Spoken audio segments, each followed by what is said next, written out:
Excellent. Thank you very much. Coaches, thanks for coming. Be remiss if we didn't welcome Sharon to the show as well. Sharon's Thanks for here. coming. Yeah, if you're curious who's next to Coach Rolovich, that is an amazing animal right there. And thankfully, hopefully it doesn't come alive. But Hey. we've all been living a different life as of late. And I want to take these 15 minutes and dive into things that just happened from the spring meetings, but also what's going on in everybody's real life. So when I was preparing for this, I was like, wow, two of you guys grew up with fathers who were coaches. And Coach Rolovich, your dad was a firefighter.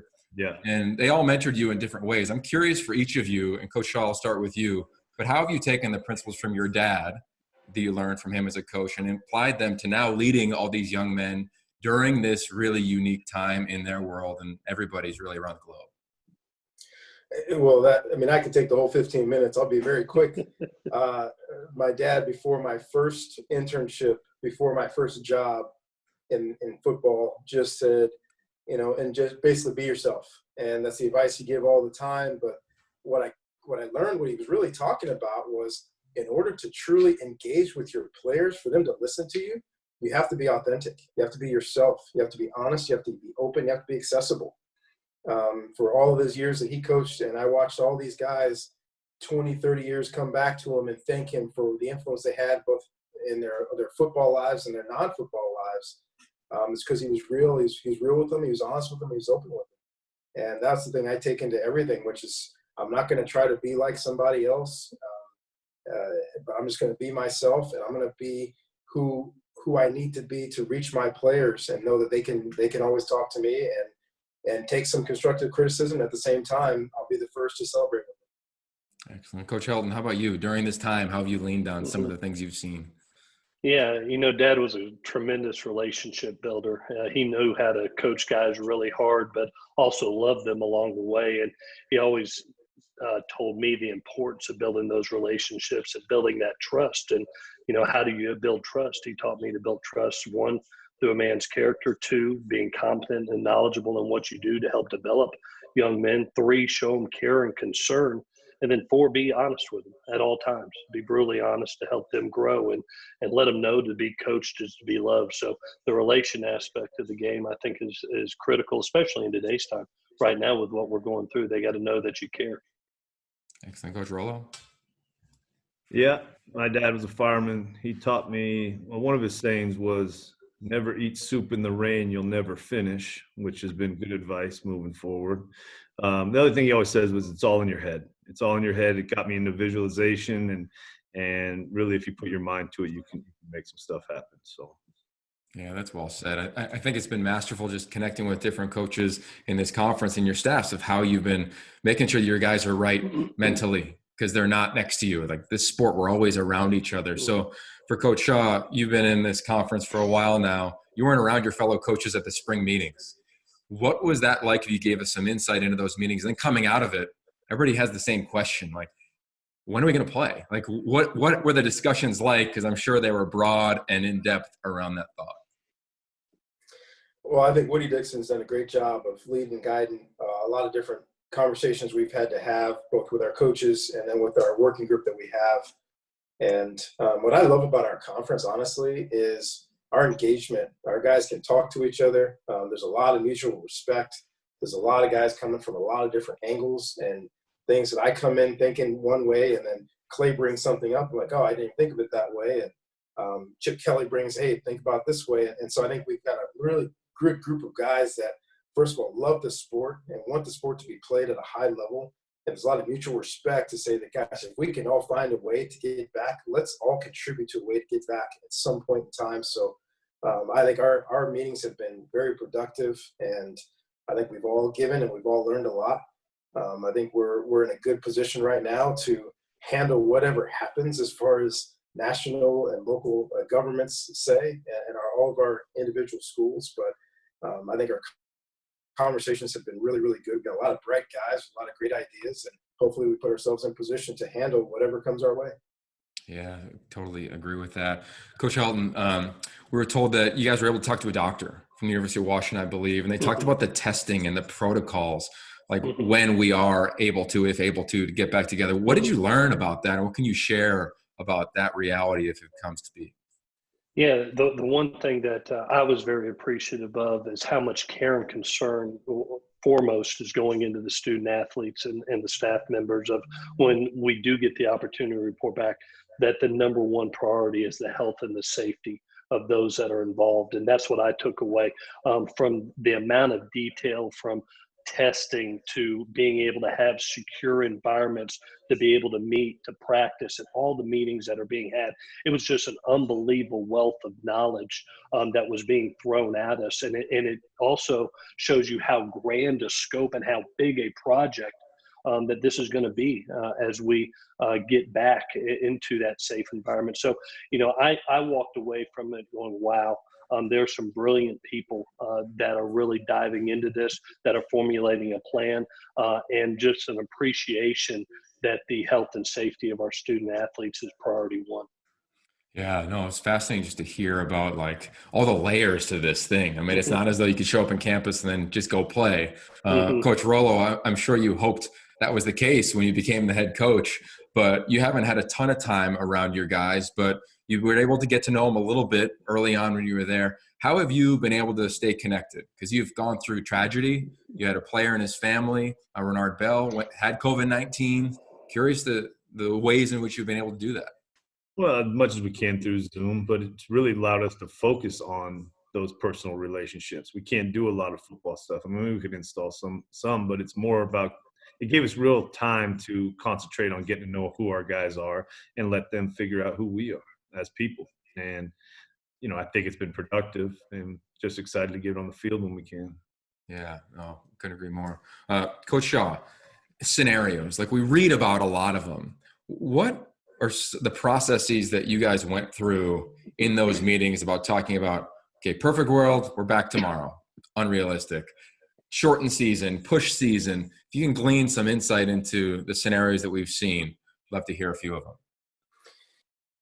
Yeah, I mean, once again, that's a long conversations we've had a lot. I'm on the working group as well as talking to the coaches, and there's so many, but the most important thing is Clay hinted towards and talked about very specifically, what is the safest way to go about doing what we want to do? And we have to have processes that are vetted by our medical professionals, and then we have to have contingency plans. So we start with what makes the most sense, what's the best way to do what we're going to do. If you have a completely open campus, that's one thing. If you have a partially open campus, what can you do with your students and your student athletes? How can we get them back in the weight room? What's the process of bringing people back together anyway? What's the quarantine look like? What does the testing look like? Many of us believe that the testing is going to be different 2 months from now than it is now. The rapid diagnostic testing is something that's got to be vital to us reincorporating people back into one small area. If someone does test positive, we got to find out quickly and isolate them very quickly. So those things have to be in place before we can go to step 2. But at the same time, we have to talk about step 1, step 2, step 3, step 4 in order to be ready for the eventuality of us getting back together. And if something does happen, we have to have talked about it, met about it, talked to professionals about it, and have a process in place for whatever happens when we start to reincorporate our people back on campus. Yeah, I mean, there's so much just on the front end, Coach Helton, but do you guys talk about like even the back end too of, okay, well, what would the playoff look like? Should it be expanded if we only play 9 conference games? What's up with the draft? Like, are those conversations happening, or is it just all about like, how do we just get to step 1 right now? No, those conversations have been had. We're all optimistic as coaches. I think we're half glass full people, and we're optimistic about a season. We don't know what that timing is of a start date, and we don't know the structure. But we've been talking about all different scenarios about the opportunity maybe to start it on time, the opportunity maybe it's pushed back. The opportunity maybe it's more of an abbreviated conference schedule. What does the playoff look like? All those discussions are being had not only in conference meeting with the head coaches, but the commissioners and the NCAA to put together the best structure we can for a season. I think at the end of the day, what I've taken away from coaches is I think we're all going to have a tremendous gratitude, whatever that structure is, to be able to play the game that we love and to feel fortunate enough that if we're in that scenario, that this virus and this crisis has been put a little bit further behind us. And so I think there's a amount of gratitude that goes to having the opportunity to play the game that we love. We'll find out probably 6 to 8 weeks from now what a clearer picture is of that start date, that structure, how the end of the season is, that relationship with the NFL and how it plays into that and to their timeline and calendar. But right now there is a lot of unknown. But the discussions and the meetings are happening weekly, hourly, to be honest with you, about what that looks like. Yeah, so many smart people in the room. Coach Rolo, up where you live, I believe there's only been 19 cases in the county which you guys reside.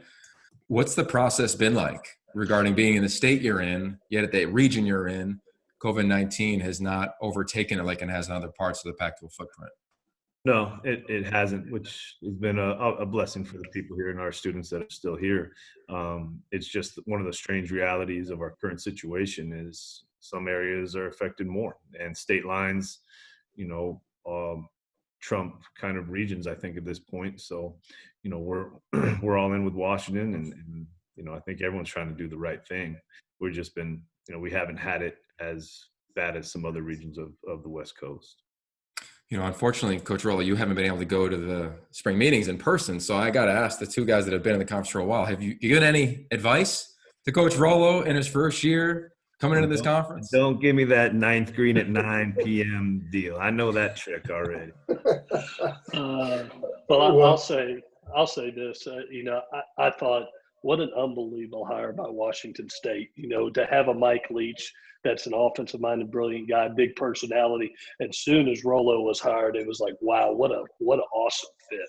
You're talking about an extremely brilliant offensive guy that has also a personality that's big, that relates to kids. And as soon as you saw that go across the wire, you were like, man, that's a really neat hire. That's a really good fit. So, Rolo, don't change, man. Be yourself. Just like Coach said, you got there for a reason, being you. Do the same thing, bud. I love it. Coach Shaw?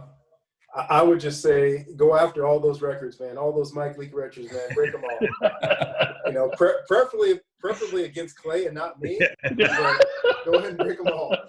I love that. All right, so Coach Rolo, I got to ask, and Coach Shaw and Coach Helton, you may know this already, but in your previous job, at least the legend is that you'd show up at media days, which will be virtual here this year in the Pac-12, but you would show up at media days and you would bring a gift for every coaching staff or every head coach from the region which you came from. Do you plan on doing it at the Pac-12? And if so, can we get a little insight into what you might be gifting these two other head coaches? Well, I think it was a small thing, but the coaches that bought in, it really gave us a camaraderie. I think that Coach Shaw spoke about this conference already. And it helped us uplift the whole conference, I think. And I would probably bring some Cougar Gold cheese if I was going to do it this year. But guys got into it, and I think it kind of lightened it up a little bit and kind of gave us all kind of a human element that maybe we're not always able to put out there. So it was good. And when we get back to the meeting in person, I think we'll get something going. All right, I love that. Well, I got an idea for you. I busted this out. I got a hat, and then I figured get a little tape, just like you did, right there, all around town. Right? I mean, I saw you do that on the internet, Coach. That was great. But overall, guys, we could talk forever. There's a ton of detail. This thing flew by. I know the rest of the media is standing by. Over, I believe, 100 members are here. So I'll get out of the way, and Dave Hirsch will be bringing you questions from different media members. Dave, take it away. All right, thanks, Yogi. All right, we'll go ahead and take questions from the media. And again, if you have a question, please select the raise hand tab at the bottom of the screen to put you in the queue, and then we'll go ahead and take the questions. So the first one up will be Dennis Dodd. Dennis, go ahead. Okay, can you hear me, guys? Yes, sir. Yeah, okay. I guess for Clay and David, what I don't know what the verb is, but what level of concern do you have that California will be open in time along with everyone else to start the season in concert? Well, I can go first, Dave, if that's okay. Obviously there's a lot of unknown out there. And like I said earlier, Dennis, I really think we're going to get a lot clearer picture about 6 to 8 weeks from now. We all are glass half full guys. I think we're all optimistic and having the opportunity to play a season, and just not knowing, what that start date looks like or what that structure looks like. The one thing that I have been encouraged by about all our meetings has been, the discussions have been on a national scope. Everybody's got a different situation. Everybody could have, the opportunity to be back on campus with volunteer workouts, or some of us are still going through stay-at-home orders. We're all in different scenarios, but the one thing I've been very appreciative of in the discussions has been the opportunity to start all together, and just not knowing when that start date is, or what that structure is going to look like. But I think we're all optimistic as the NCAA and as coaches to have that opportunity to play together. Yeah, David.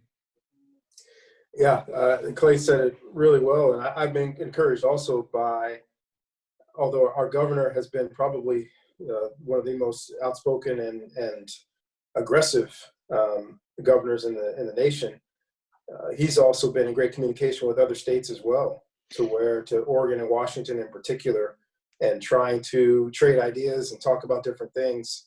And hopefully there are some regional things that do happen as we get closer to the start of football, to where most of our states, if not all of our states on the West Coast, can kind of be on a similar timeline.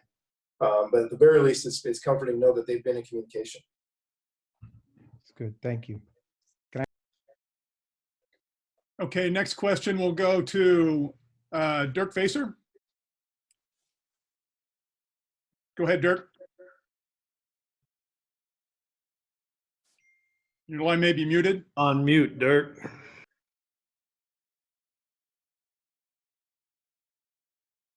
All right, we'll go to the next one. We'll go to Elliot Allman. Go ahead, Elliot. Hi, hopefully you can hear me. I think I am muted. Good afternoon. Thanks for taking time, everybody. David, I would like to ask you, you identify some of the issues with recruiting.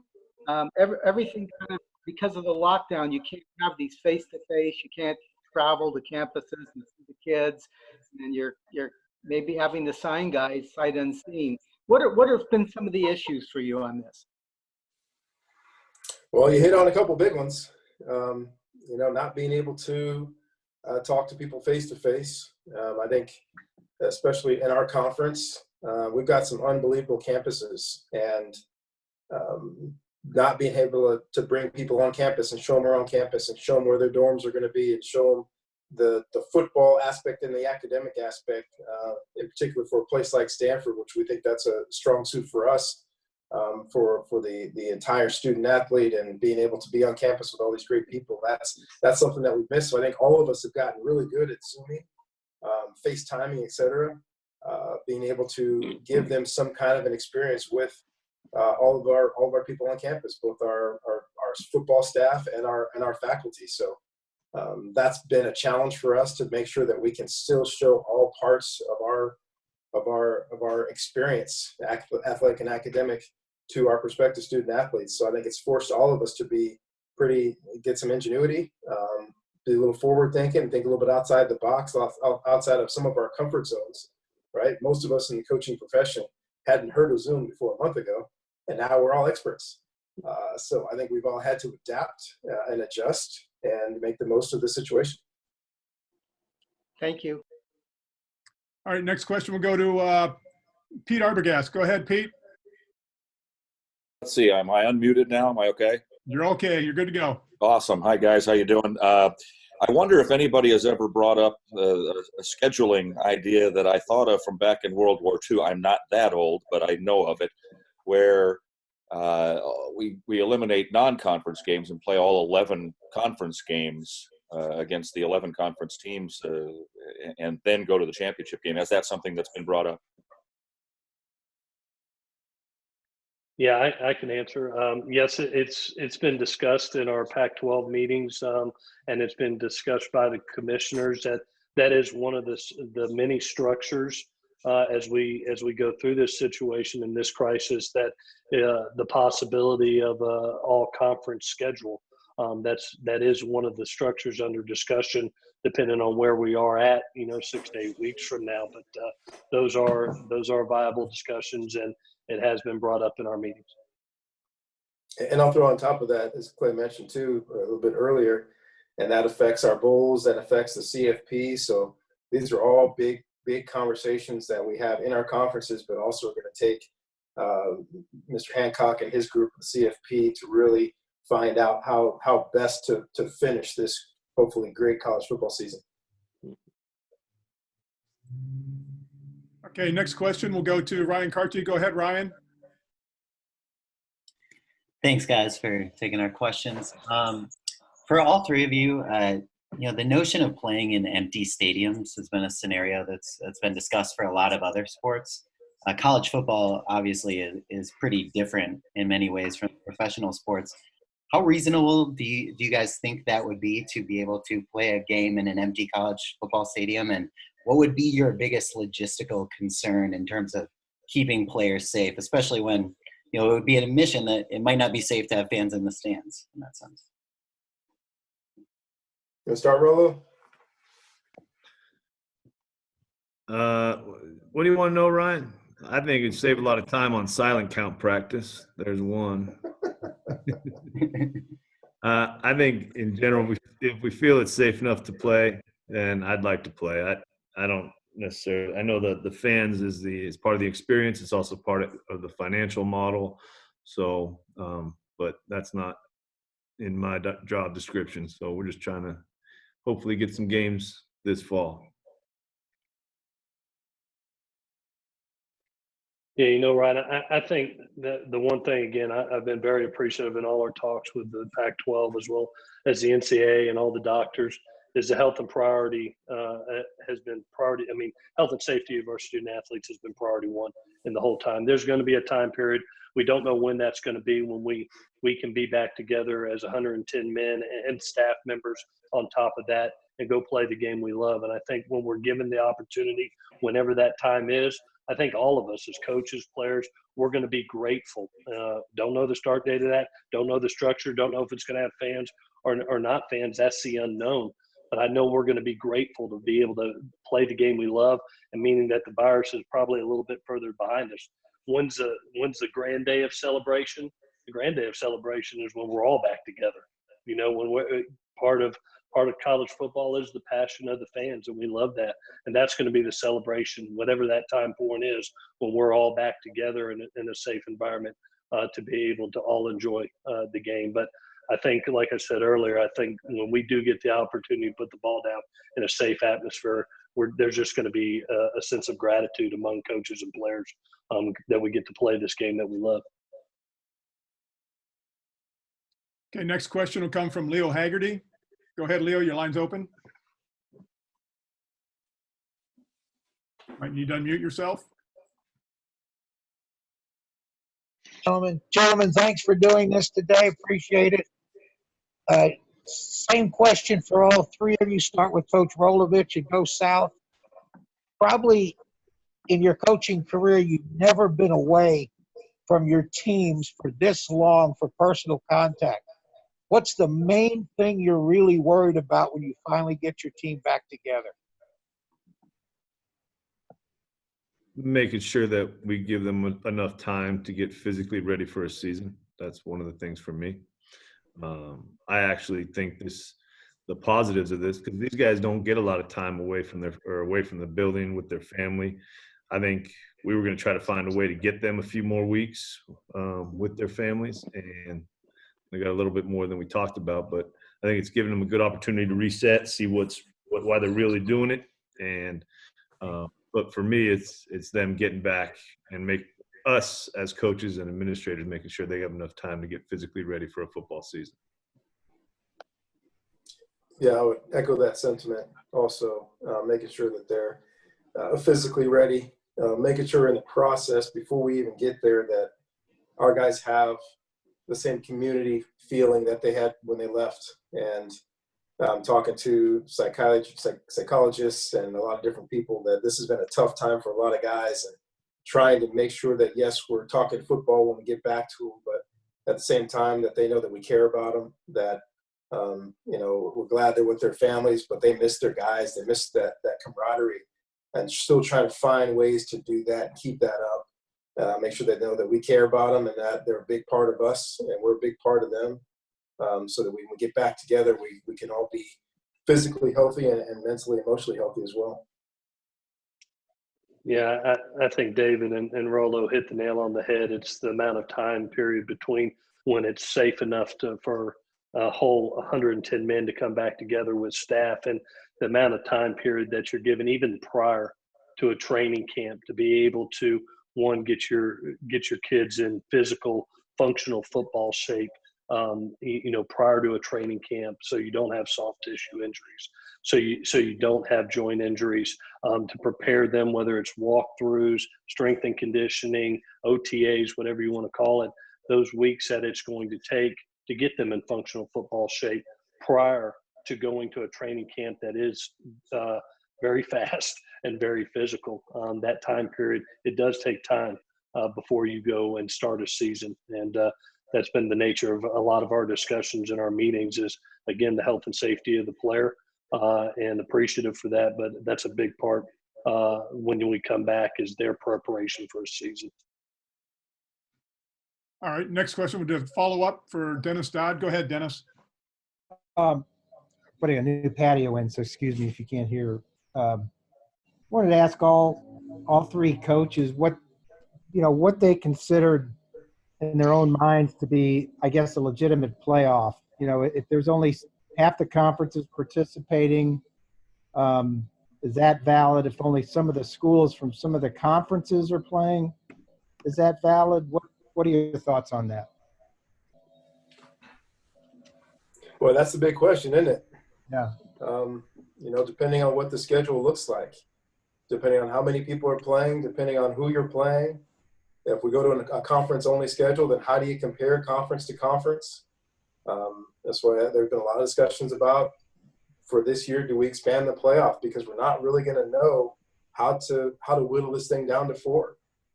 Whoever wins these conferences gets an automatic bid.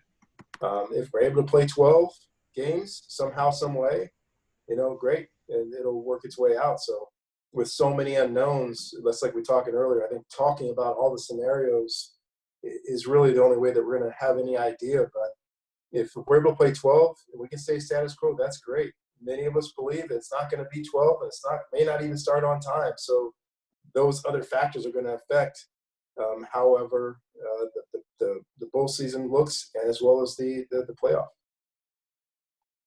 Yeah, that's been all our discussions. It's all dictated on the structure of the regular season, whether it's a 12 game or abbreviated, that makes the change in bowl or playoff structure. So I think like we've talked about in our meetings, just the structure of the regular season will dictate the postseason, and a lot of its discussion.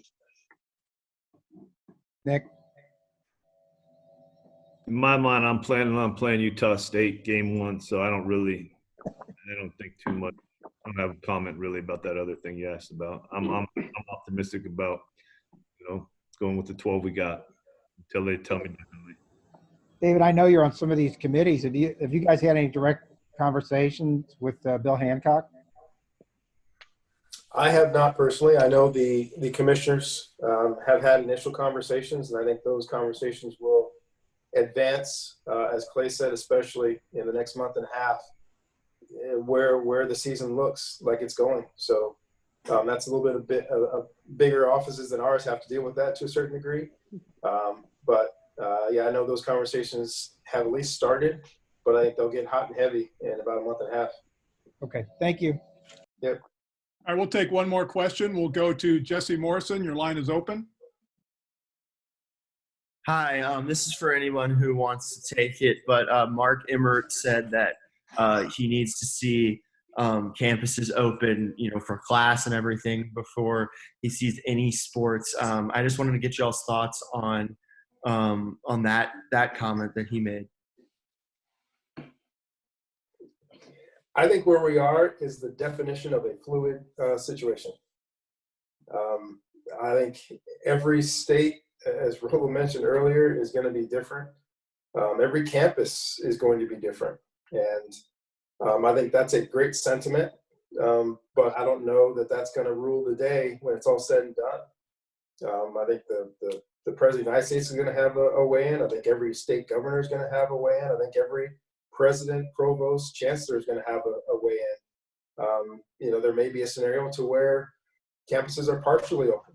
And if we can bring back athletes and bring back a section of the student body, that may not be exactly what Mr. Emmert was talking about, but that may be good for a certain university. And if they feel they're comfortable and ready to resume part of their normal activities and still field teams for fall sports, not just football, then I think that's going to be acceptable. So we'll see. Once again, this is extremely fluid.